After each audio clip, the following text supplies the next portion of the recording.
The hand drill's been used for thousands of years by peoples around the world, and more so than a bow drill. But with a bow drill, if you drill, the bowstring can break. With a hand drill, when you're going, you risk getting blisters. So you're basically trading your ability to make cordage or use cordage for blisters. There's 6 hand drills here, and that doesn't mean that's the only hand drill possibilities that are out there. So I am not going to play games and tell you which is my favorite hand drill. That's for you to decide for yourself which your favorite hand drill is. I have mullein here, which is a common plant. Mullein works as a hand drill. I remember when I was first learning, I really tore my hands up with that one. This hand drill is elderberry. That makes a really nice, straight, good-looking hand drill.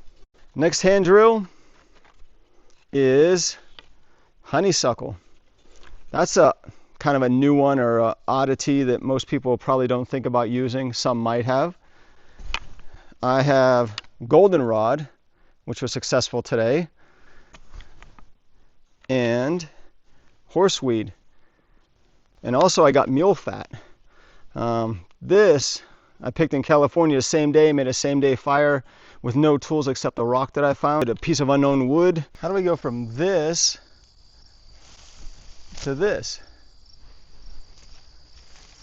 Well, it's a matter of sliding your fingers down the branches, and that gets them off. Sometimes you can pull them off, but you run the risk of leaving edges that are a little bit sharp. I can either temporarily break this off, or I can cut it off. Usually I prefer to cut it off.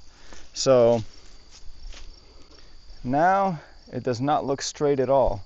So I can bend it with my belly, or I can use my fingers to help bend it. And I'll do this every couple of days until it looks straighter and straighter. The first one I picked really is my prize. I think this one's going to be the best one. So I'll just train it gently every couple of days, or every other day, maybe even every day. I'll train it slowly, and as it dries, it tends to keep its position more. Some people use a fire to straighten them out, but we're thinking, what if you don't have a fire to start off with? So that's the approach I'm taking. Here's a bunch of goldenrod, and this looks like it could be a hand drill. I want the thickest, straightest pieces I can get, usually about 3/8 inch once they're dry. So I try to pick them a little bit bigger because they will shrink when they dry. So these are some nice specimens. Okay, what I want to do is saw this off cleanly. So I'm trying to pick the biggest stalk I can find, but for this example, I'll move some of the leaves and I'll saw it. I can also use the blade, that works too. So there we go there. Clean it up. I see they're stuck together. Cut the other side off. And there we go. Remove any little extra plant material on it. Now what I got to do is look, see if it's like an arrow. It's not, so I got to try to train it to be straight. So I'll do this every couple of days until it's straight and dry. So that did get straighter, but it'll go better in a couple of days. It's smooth and straight, but then it kind of curves up a little bit, and I find it's difficult to deal with, so I'm just going to cut it off here and make it straighter, so that way that little curve won't interfere with my drilling. That tip right there has saved my hands plenty of blisters. So I'm going to cut this off so it's straight.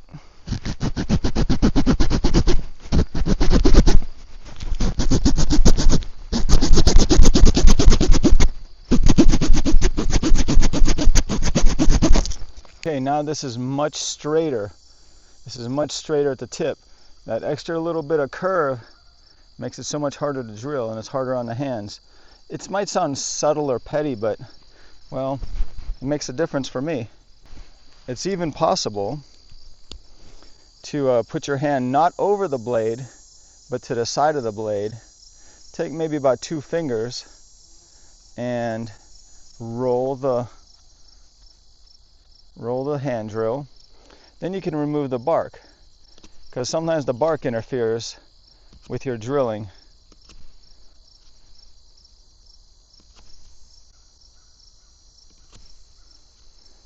So it's kind of getting ahead, but that's okay. I'm only trying to remove the bark. I don't want to remove any of the wood, because I want to make sure it's smooth all the way around. Alright, that's good. Usually, nose to fingertip is what I like, but I'll give it just a little bit more. Same technique. I'm going to score it by rolling around, and then I can snap it off cleanly, and that's really good. Then I dress it up. Sometimes I even chamfer a little bit, especially on top, because I want it to be nice for my hands whenever I use the hand drill. Usually I like to do this a little bit more once it's dry, but you can see how it's chamfered a little bit. Alright, so that's about nose to fingertip. Now I gotta let it dry. So here's the deal. My thumb's not here, my thumb is here. I roll it, trying to stay in the same roll, and then I snap it off cleanly. Sure, that little piece came off, but it's a simple matter of cutting it off. This next part can be very important. Sometimes I spit on my hands, but then there's times where if you want to share a hand drill, you don't want to necessarily do that, so it's good to get some water, and a good way to do that is grab some moss. Here's some sphagnum moss, so I'm going to dip this in water, get it wet, so whenever I'm using it, I can have water from my hands instantly, and you'll see how that works. Time to get this wet. Okay, it's been about 2 weeks since I let this dry, so the part that's dark is where it dried. So I couldn't help myself, so I got a head start on it. I started carving this into the best circle I could, because that way it's not going to get caught in the fireboard as easily. It's going to spin smooth, so there's less wear and tear on my hands, and the friction goes where it's supposed to go. So I tried to make this the best circle I could do. And then I'm going to carve a little point, just a little bit, nothing too extreme. That way it'll burn in the fireboard easier. Just a little bit, and I want to keep it as even as I can. I don't want to make it one part really far away, one part closer. That way it's going to work better. The nature of hand drills is you don't know what you're going to get when they dry. This is goldenrod. This one, it's kind of bowed. So generally what I do is after a day or two, I'll bend it with my thumbs. Sometimes I can bend it on my chest, my belly, and I'll straighten it out, look at it like it's an arrow. I see that this has to be straightened. Oh, that broke. Oh well. This one's not really a usable hand drill anyway, so I don't feel bad about that. This one, I'll bend a little bit, straighten it, so whenever it dries straight. I'll do that every day or so, and I don't use excessive force, otherwise it could break. This one's looking really good.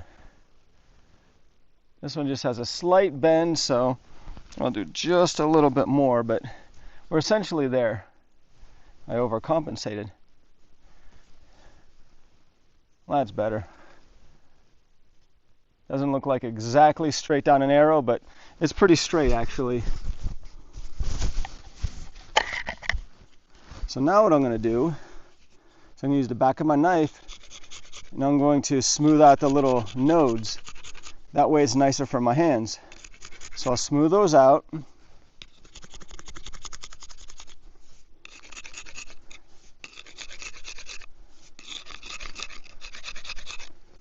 because I'm smoothing these out, it's going to be less wear and tear on my hands, so there's less chance of me getting blisters. I don't want to get blisters. Blisters will stop you in your tracks.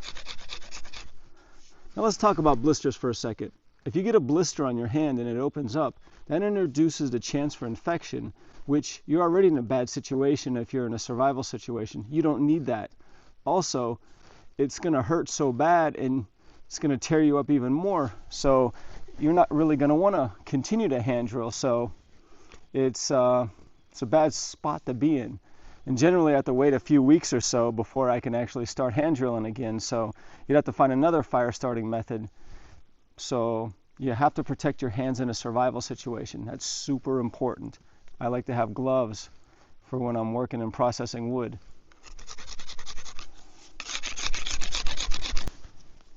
I shaped the end. This stone's a little smoother than I care for, but it might work as a fine tuning stone. This stone is grittier, so I could shape it a little bit better. I can also take care of the ends a little bit better, the top of it. I can do the smoothing this way. And that's kind of a really quick way of doing it.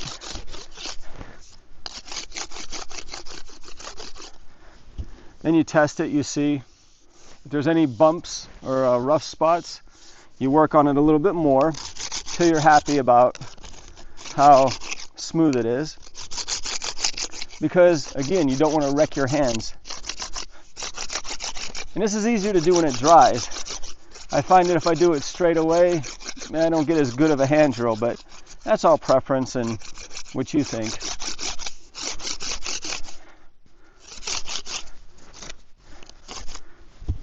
Okay, so that's good there. Let's do a tiny bit of shaping on the tip. The smoother I can get it, the better. This fireboard was a bow drill fireboard at one time, so it's much thicker. It's about kind of thumb thick in this area, but I carved this down so it's much thinner, almost like the size of the hand drill. So that's what I have here. So generally, I like the fireboard to be about thumb thick for a bow drill set, because that's about the size of a spindle tip at the bottom, and then hand drill size for the bottom end. So now we have to burn in our hand drill. Classic situation, take your knife and make a starter hole. I definitely want the starter hole big enough to fit the hand drill, so it's going to stay in. Plus, it's less work I have to do to burn it in. If I just put a really small nick in here, the hand drill might slip out, and I have extra work to do to burn in the hand drill. So taking a little extra time to make a bigger starter hole is definitely worth it. So I'm going to do that. So now I start at the top, and I'm going to go back and forth to burn it in. And whenever I get to the bottom, I'm going to clamp it with my hand, go to the top, and then work it again. So that's what I'm going to do. And I'm going to try to do it like that. However it works, we'll try our best. Here's the sphagnum moss. I'm going to have that next to me. Just going to kind of wet my hands with it. Maybe I'll put some on one side, some on the other side. Some here, some there. Because sometimes it feels like one hand gets drier than the other. So, time to burn in this hand drill.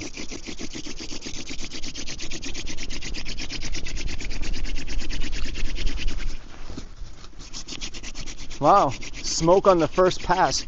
I like it. All right. Wow. That's burned in. That's great.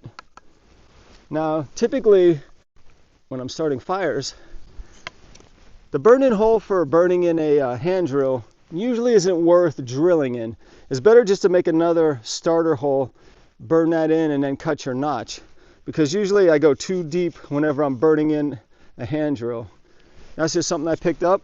You may have your own style or opinions, But that's a tip I can give you. So I'll do what I said. Make another starter hole. Because some of the starter hole got burned up to actually burn in the hand drill. So it's usually a little bit deeper than is needed. So get a little bit of water on the hands and burn it in.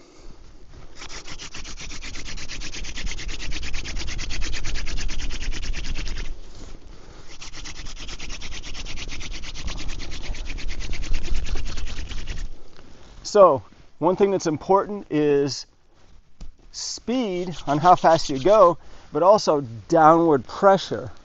So a combination of speed and downward pressure will allow you to get success. Here's what the Fireboard looks like, and here's what the hand drill looks like. While I'm carving my notch, I want to keep the tip of the hand drill off the ground. So I'm going to carve a smaller notch because it's a hand drill Fireboard.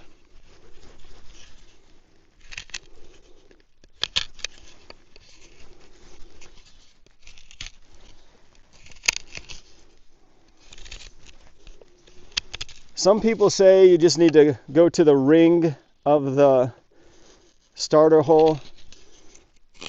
Others say you go to the center of the hole.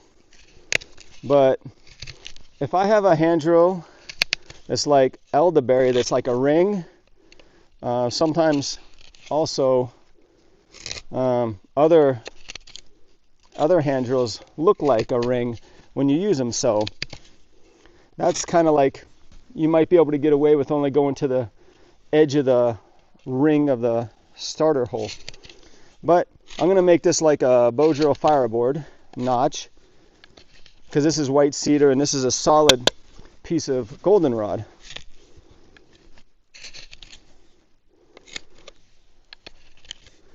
And I'm going to give just a little space on the bottom, cut out some extra room safely. That way there's enough airflow in here. Okay. And I want to make the notch as smooth as I can so powder can fall down and fill up the notch. So here's the notch, pretty close to the near center of the hole, and that should get it done for me. Something fun or interesting, whenever I was carving my Fireboard, you get slivers of wood off. So basically I got a sliver, a real thin piece of wood off the Fireboard, so I'm going to use that as an ember catcher.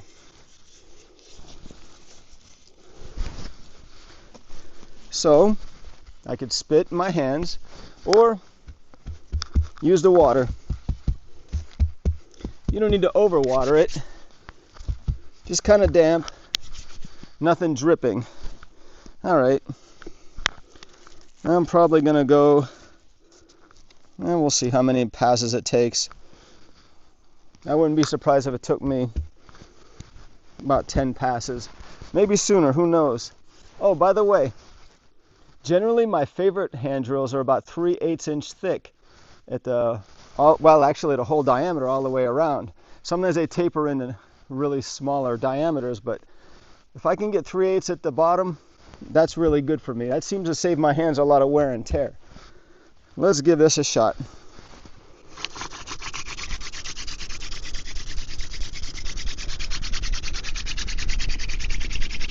Got smoke.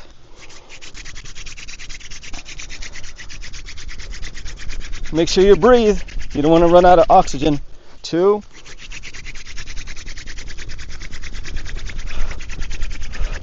And give the ember some oxygen. 3.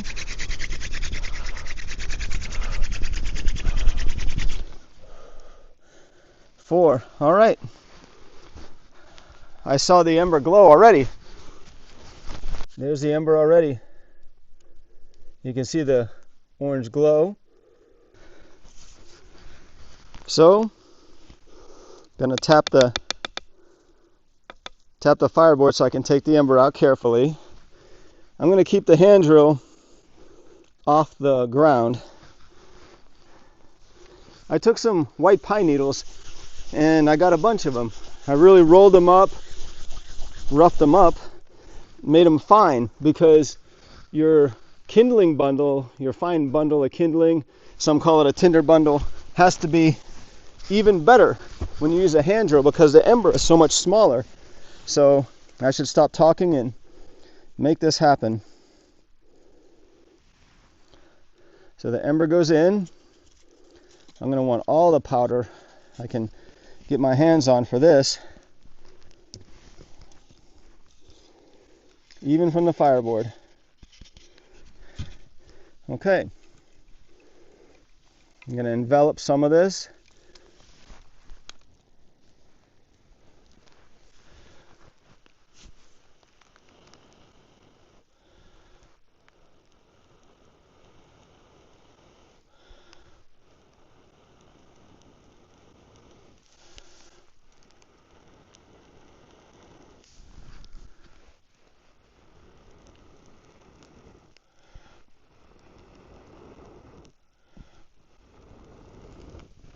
There it is. We did it. We got it. I love it. Okay, I started a fire with the Goldenrod hand drill, which proves that the Goldenrod can be a viable hand drill. It's usually hard to get them thick enough. You know, I like my 3/8, but this definitely doesn't look like 3/8 of an inch. But it worked. I'm going to burn in my honeysuckle hand drill. I'm going to use the same starter hole that I used for the Goldenrod because it's there. Might as well take advantage of it.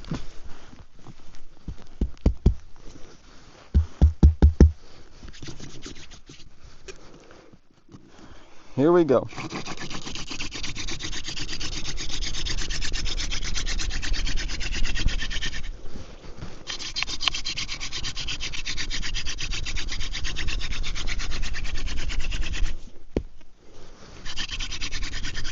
I need a little more water on my left hand.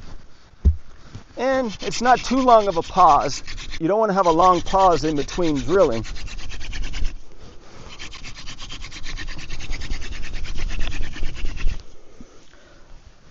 All right, it's smoking, it's burned in. Now, the thing that's interesting is I should probably stop. I'm happy I got my fire. I burned this in, I'm ready for another time, but if I keep going, I'm risking my hands. So I want to let my hands gradually build up calluses or not. So I want to take care of them so I don't get blisters. Sometimes you get excited and want to keep going, but, well, I got my fire, and why do I need another one? I'm just going to keep that one going is the mentality that I want to have. So I got to protect my hands. They're maybe just a touch red, but, well, they're not injured. So that's how they look, which isn't bad. Sometimes you get challenged. For this honeysuckle hand drill, it gave me grainy powder. So this powder is grainier than I care for. So what ended up having to happen was, for this honeysuckle hand drill to work, I had to sacrifice power and increase speed. So I wasn't pushing down as hard when I was drilling, but I had to go faster. And then that gave me a little more tinier particles instead of those grainy particles. So it worked, but it made me work.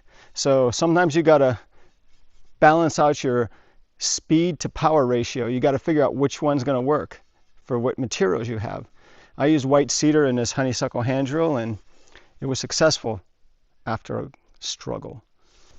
When I'm drilling with the hand drill, I try to go as far as I can without having things slip off and fall off. So I go as far as I can. Sometimes I used to go like this and I'd get blisters on the inside. That's a mistake. So sometimes it's tempting to do that. Sometimes going like this.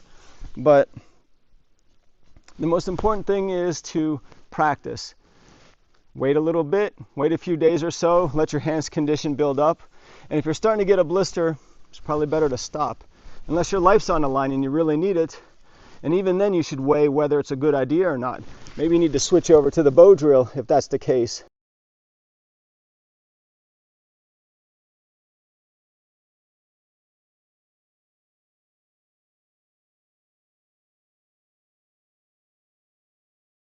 The hand drill's been used for thousands of years by peoples around the world, and more so than a bow drill. But with a bow drill, if you drill, the bowstring can break. With a hand drill, when you're going, you risk getting blisters. So you're basically trading your ability to make cordage or use cordage for blisters, potentially blisters. So there's a lot of things you can do to increase the grip on a hand drill, and I'll show you that next. Here's some white pine pitch right here. So this is sticky, and I can rub that in my hands, and that'll give me more grip on a hand drill. I'd put more on it, of course. Here's a balsam for a blister. Let's pop it. There we go. There's some stickiness in there. So that's a potential source of stickiness and grip on the hand drill. I don't tend to use balsam for resin or white pine resin, that sort of thing, because I want to know that I can use the hand drill effectively without that. Now, if there's a legitimate survival situation, you better believe I'm using that. Anything it takes to get the fire. So I have no problem with that, but I want to learn a technique, and I did. Will the hand drill be ready the same day? I've gone in California and used mule fat, and I've been able to use that the same day. Broke off a piece of wood, started a fire the same day using a rock, so I went all primitive with that one. It's possible, but it's not the easiest thing. However, that's California, Southwest. Now, what happens if you're somewhere and it's wet, damp, or it's out of season? Like, I don't think I could have used this goldenrod whenever I first picked it. So that's pushing my luck on that one. So I'd probably wreck my hands if I did that. So not worth the risk in a survival situation. I let it dry and it worked beautifully. That was very nice. 4 passes got me the ember, and 2 passes for the burn-in. I basically took care of that really quickly. Wasn't planning on it going that fast, but that was good. Hand drills I like nose to fingertip long. That's a good distance. And that way I can go here. If my hand drill is longer, there's all this extra hand drill that I'm not using. So for me, nose to fingertip is good. I find that to be useful. Some people like this method where your legs out to the side and you drill down, and you can really push your body down. I'm not really pushing my hands down. I'm kind of bending forward with the body, and that helps put the downward pressure. So you have your speed and downward pressure working the best for you. I find that this is comfortable for me, drilling like this. My technique seems to get it done for me. Some people put a rock down and they like to kneel. So we'll do something like this. You can also use your body as you bend at the waist to put the downward pressure, instead of just trying to use triceps only, the back muscles of your arm. You can use your trunk to help push down. So that's another way. So, like any of this stuff, try it out, see what works for you. Find your own style, see what works for your body. That's what counts, because you need to be effective. Fire is beautiful no matter how you get it. So if I have to use a ferro rod and a fire drop, my cotton ball and Vaseline, that's okay. I have it here with me. I have a ferro rod in my pocket, so I'm not out of luck. But after doing these things, you should realize just how difficult it can be to make it happen. It makes you really want to carry a dependable fire starter, especially for emergency conditions when you're tired, exhausted, that sort of thing. Thank you for watching. Thank you for subscribing. Keep on drilling.